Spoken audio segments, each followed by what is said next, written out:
temperatura crítica. La temperatura crítica es la temperatura máxima en la cual una sustancia puede existir de forma líquida. Por encima de esta temperatura no hay distinción entre un líquido y un gas. Su existencia fue descubierta por Thomas Andrews en el año 1896, mientras éste estudiaba el efecto de la temperatura y la presión en el comportamiento del dióxido de carbono. En síntesis, podemos decir que los gases no se pueden licuefacer a temperaturas por encima de la crítica, porque en este punto las características de los gases y de los líquidos son las mismas, y básicamente no hay base sobre la cual se puedan distinguir.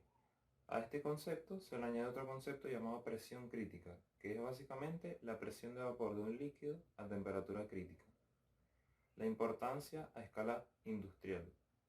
A lo largo del siglo XIX, el estudio de los gases cobró mayor importancia para mejorar los procesos industriales. El uso del petróleo, sus derivados y de la electricidad en la producción definieron el surgimiento de una nueva etapa conocida como Segunda Revolución Industrial. Esta etapa propició nuevos desarrollos científicos y tecnológicos. Dentro de la industria petrolera, específicamente en el área de reservorios, existe una gran cantidad de investigadores que lo realizan, pero el estudio implica tiempo y conocimiento. Estudiar sobre las propiedades del punto crítico es de gran importancia, puesto que éstas son aplicables en gran medida tanto en el área de reservorios, producción, refinación, etc. Es decir, es muy importante. A partir de las propiedades de presión y temperatura crítica se puede predecir el comportamiento de un reservorio, y asimismo, en la etapa de producción nos ayuda a predecir si se producirán mezclas líquidas de hidrocarburos o simplemente hidrocarburos en su fase gaseosa.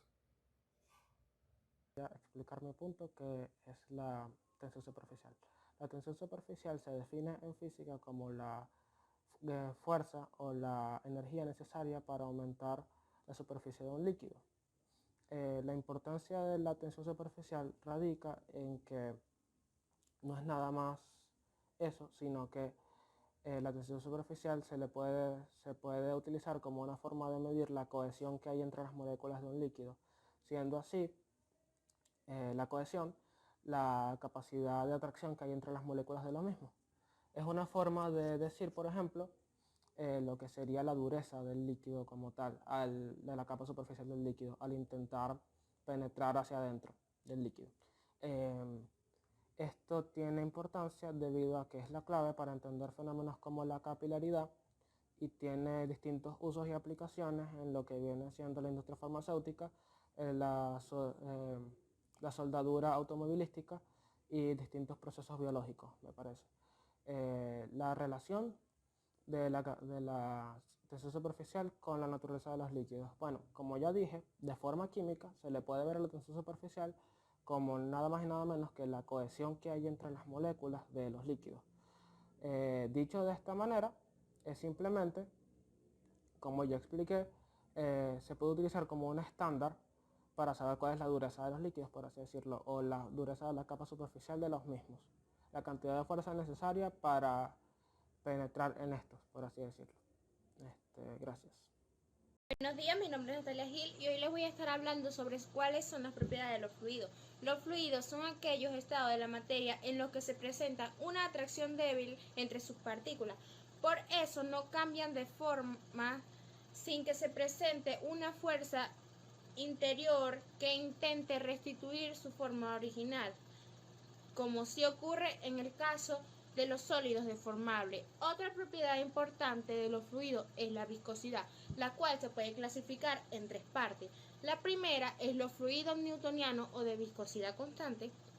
La segunda, los fluidos no newtonianos, que su viscosidad depende de la temperatura y la tensión cortante que se les aplique. Y la tercera, que son los fluidos perfectos o los superfluidos, que aparentan una escasez de viscosidad. Recordemos que los fluidos son los líquidos y los gases, así también como otros estados de la materia que son de origen artificial, como lo son los fluidos ideales. Los sólidos carecen de la propiedad de fluir, debido a que estos tienden a conservar su forma, ya que la atracción de sus partículas es mucho más intensa. Son las características básicas de los fluidos.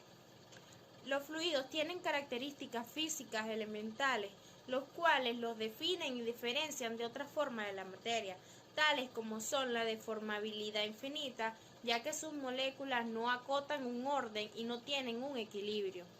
Está la comprensibilidad, que quiere decir que todos los fluidos se comprimen a un volumen incluso inferior al suyo.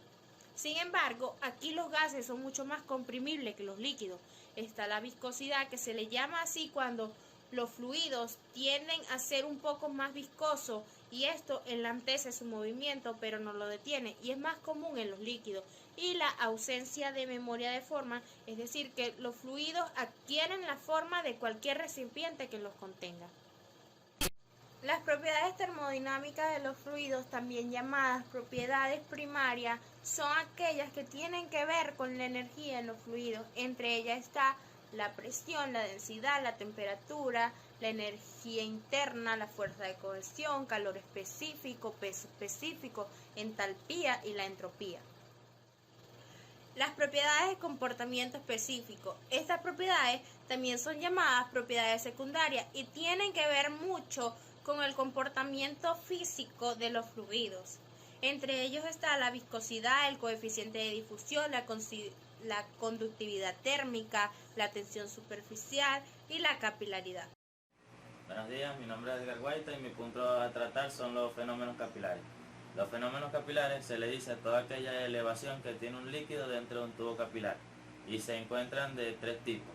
Uno de ellos son los meniscos. Los meniscos se dividen en dos tipos de meniscos: los cóncavos, que en su superficie son de forma cóncava, y los convexos, que es cuando la fuerza va dirigida hacia el dentro del líquido, haciendo el inverso del menisco cóncavo.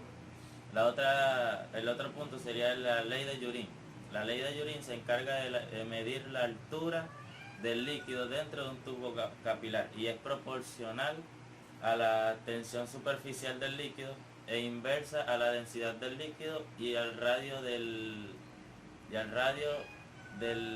tubo capilar.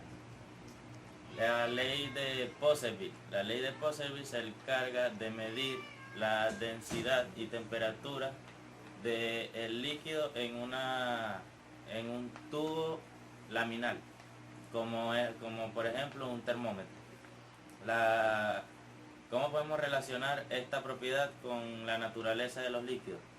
Se puede, ya que esta propiedad se encarga de medir líquidos y los líquidos se dividen en dos tipos: los líquidos que mojan, ya que la adherencia es mayor a la coherencia de los líquidos, y los que no mojan, que es cuando la cohesión ya es mayor a la adherencia. Estas características tales como la densidad del líquido y la tensión superficial son características que nos indican qué tipo de fenómeno capilar se va a experimentar y qué tipo de propiedad capilar se implementará. Estos fenómenos son importantes ya que nos permiten usar líquidos para la medición y desproporción de los líquidos y así saber qué tipo de propiedad se utilizará. Gracias. Buenas, mi nombre es Carlos Pérez, cédula 30347767 y les vengo a hablar sobre el punto crítico.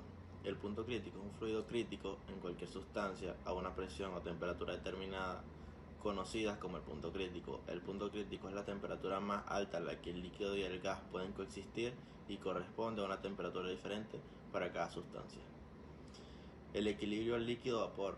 Cuando el sistema está formado por más de una sustancia, es importante determinar cómo varía la composición de las fases en equilibrio ante variaciones de la temperatura, la presión o la composición inicial del sistema. Estos cambios son los que permiten operaciones unitarias ampliamente conocidas y utilizadas industrialmente, como son la destilación y la extracción. Ahora les hablaré sobre el equilibrio líquido-líquido. Siempre que se agitan cantidades arbitrarias del etanol y agua en un embudo de separación temperatura ambiente, se obtiene un sistema con una sola fase, líquida. El agua y el etanol son solubles entre sí en cualquier proporción, por lo que se dice que son totalmente miscibles. Gracias.